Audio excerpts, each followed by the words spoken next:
Hello, all you Synthwave producers, which you can't really call excuse me. My name is Synthwave. Okay, I made music 30 years, and I also have something to teach you. Cause I see there's a need for it. I have finished my first actual synthwave album now, and I'm close to. I need to do the mixing one more time. But I want to give you some advice because I've seen that there's a lot of beginners and asking what you call noob questions. It's okay to ask questions, yes, but I want to give you some advice with that because if you keep asking questions, and I judged this from people I saw asking questions, how to do this and that. I could hear from your music that you have quite some years of experience, but you're asking these new questions. What you want is that you know this stuff and you don't have to ask anyone. And I'm gonna give you advice. Um, if you always ask and never try to find out yourself, you're not ever gonna learn it. You're not. When you were a kid, you learned everything yourself, because you're using your body, and actually, that's how it gets smart. You can't sit physically and read books. You will become stupid. The actual using of the body and creating your motor skills and whatever sports and everything you did when you were young and nothing was hard. Um, that makes you smarter. It's not the other way around. Um, you know. So next time you want to ask something that's what we say, oh God, why don't you know this? Try find out yourself. You can use Google. Just write the question. How do I make this and that? Question mark. You know, there's a millions who will tell you. Or you can buy a book on all this mixing, mastering, sound creation. How do I make this sound? It's a very typical question. Everybody wants that sound, and nobody knows how to make it. So they're asking, what did this guy use to make that sound? Because that's another advice. You believe by taking unique sounds from popular music, yes, your music will become better. Because now you have stolen this famous sound and put it in your own music, then your music is going to be better. No, it's not. And it could be you making those unique sounds. Yes, you get nothing from stealing those sounds from these people, but you won't realize until later, maybe, if you ever. But I'm telling you, no, that could be you. So now they all want to steal your sound. So what you have to do is simple. You know how to use that VST or that synth. Now you need to make sounds that are your own. And to do that, just sit the afternoon, play. It's just a play.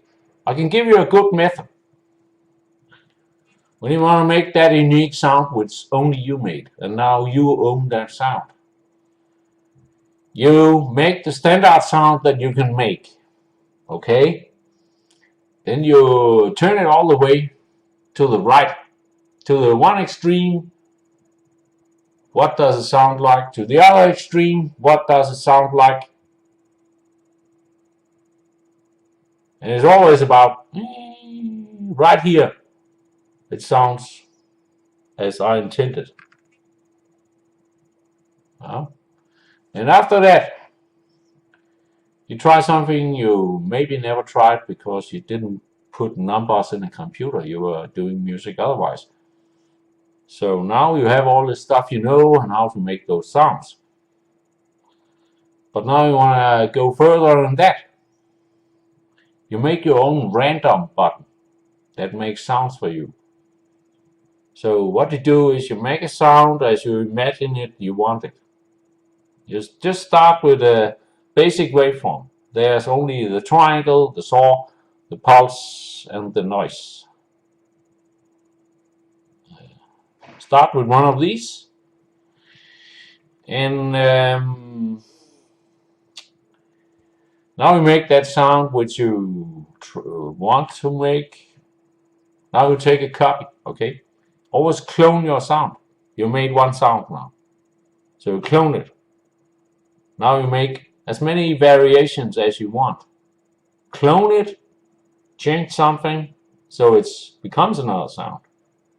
And all these copies now, suddenly you have made 30 sounds in only 20 minutes. It takes like 1 minute to make a sound and 20 minutes to make 20 versions of that sound. You see how fast you get things done? And when you make the sounds, you think, this fits together with the other sound. They are in family, but they are different. Now you have a perfect sound set for a whole tune. And now you start a music based on these 20 sounds you made. And this way, every music you make have its own 20 sounds, or 10, how many you need. And it's all done within less than half an hour.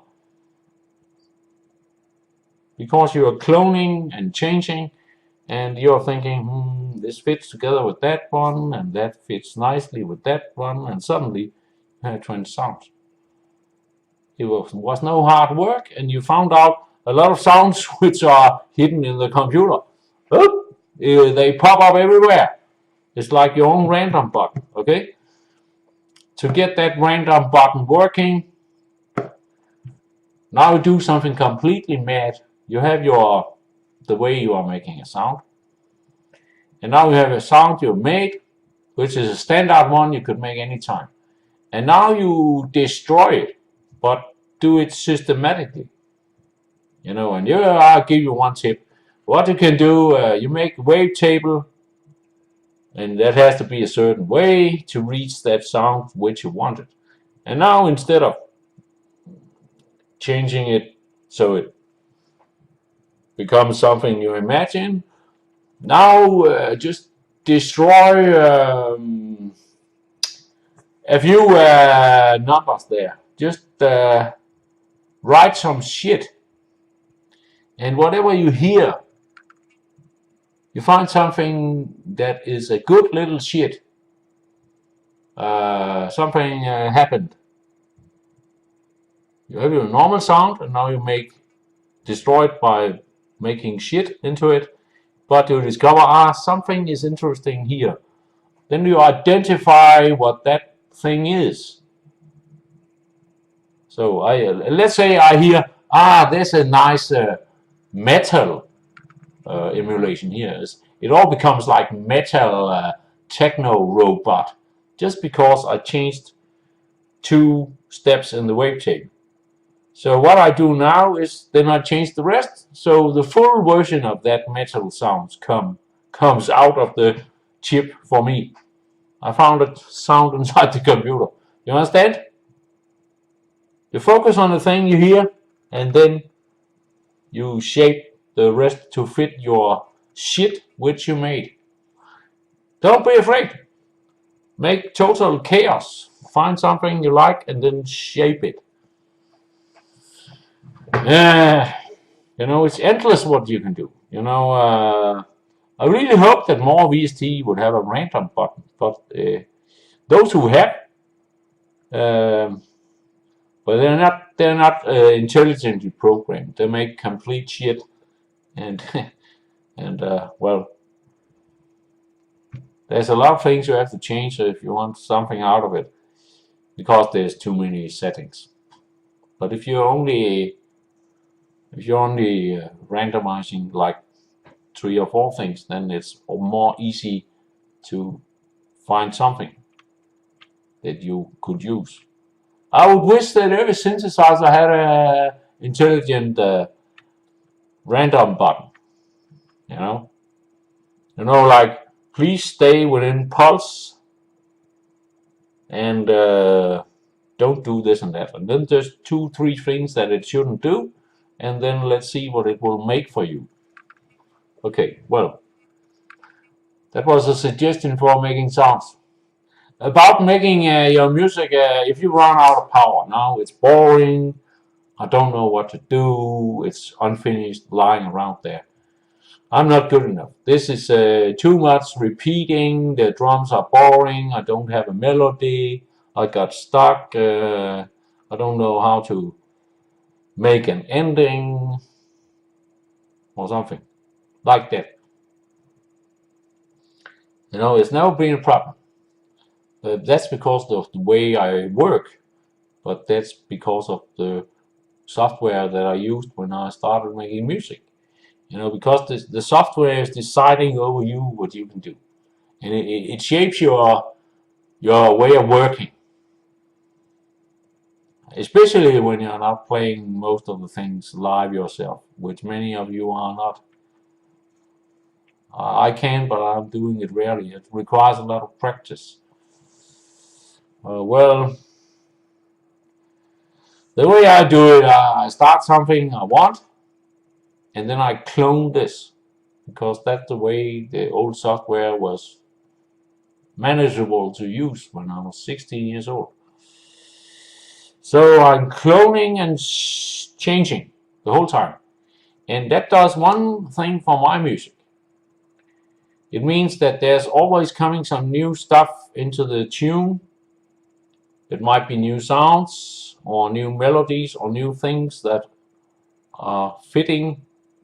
So it's all shaped, and the ending is coming as a logical thing, like a thought, you know. And that's because I keep cloning and changing and cloning and changing. That means that I'm changing the music all the time. So there's always something new. You don't break the style of the music. It's never boring because new detail, new detail, new detail, evolution, and that comes from constantly cloning and changing. So I don't say you should just use my method, but if you get stuck, think about what I said. Because when you clone and change something, you have always new stuff. So you never run out of ideas. You get the point? Then afterwards, you can find out to make a start if you need one. And if you can't find an ending, how to end this, then what should you do? Clone and change. The standard recipe in good Hollywood music, theme music, like Jerry Goldsmith, the Rambo movies and the old Star Wars movies, the first 3 ones. And John Williams, he changed Hollywood, and it stayed like 30 years, and that whole generation of composers more or less died out, and now it's not the same anymore. But the standard recipe that they use when you make the opening theme of a movie, that is that you have an introduction, then you have a theme, and then you have just go full horn on that theme, which might be in a long melody, and then you relax and you make a reprise of the theme. So you play the theme one more time in the end and end it nicely. Because when the tune ends in the same way that it started, that's what we call a reprise, or you can call it a second version. When you do that, that makes people remember the whole music. It's a very good trick. If you start the song, so in the same way you end the tune, You get it? That's just a good trick. If you analyze the structure of Superman, Star Wars, Rambo, just do that. Analyze the structure of the title tune. What parts does he have? What's he doing? You know, you can learn everything from Jerry Goldsmith. So that's another tip. I think it's gotten too long now, but I wanted to say it because I keep seeing these new questions. You know, how do I do this and how do I do that? And as I told you, I can see that you made music many years, but you get stuck with basic things. And next time, Google.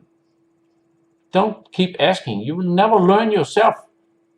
And if you have to ask, yes, find a friend who is a pro. Ask the pros, because what you're gonna do with all the wrong answers or bad advice? Well, it could sound a bit harsh, maybe.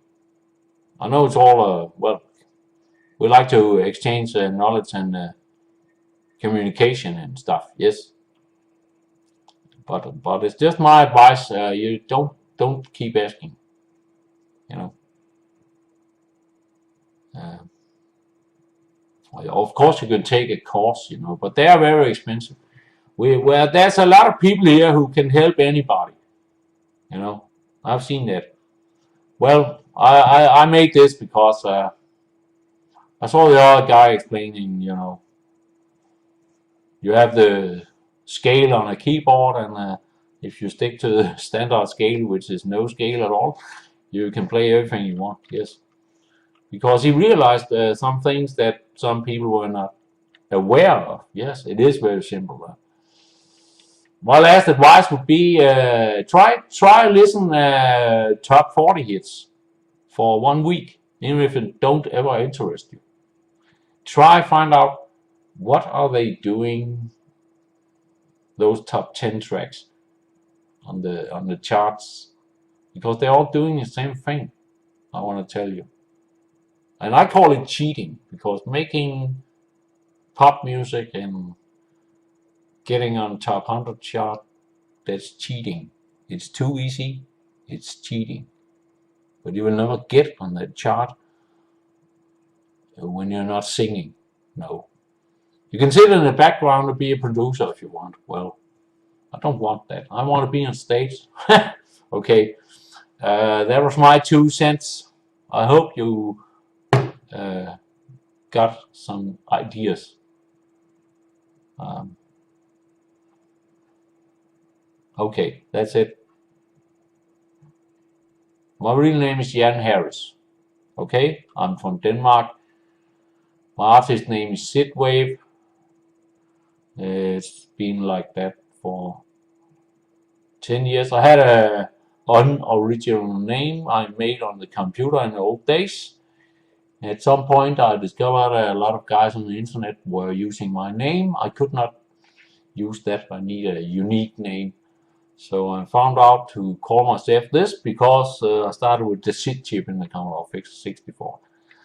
Unfortunately, there's a rock band called Synthwave, but they haven't sent me any threats or anything. So, and that's completely different music. So I have to live with that.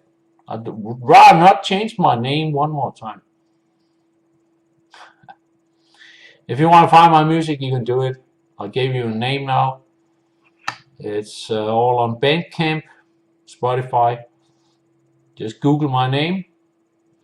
You can listen what I invented, especially on the SID chip, Commodore 64. If you listen to that stuff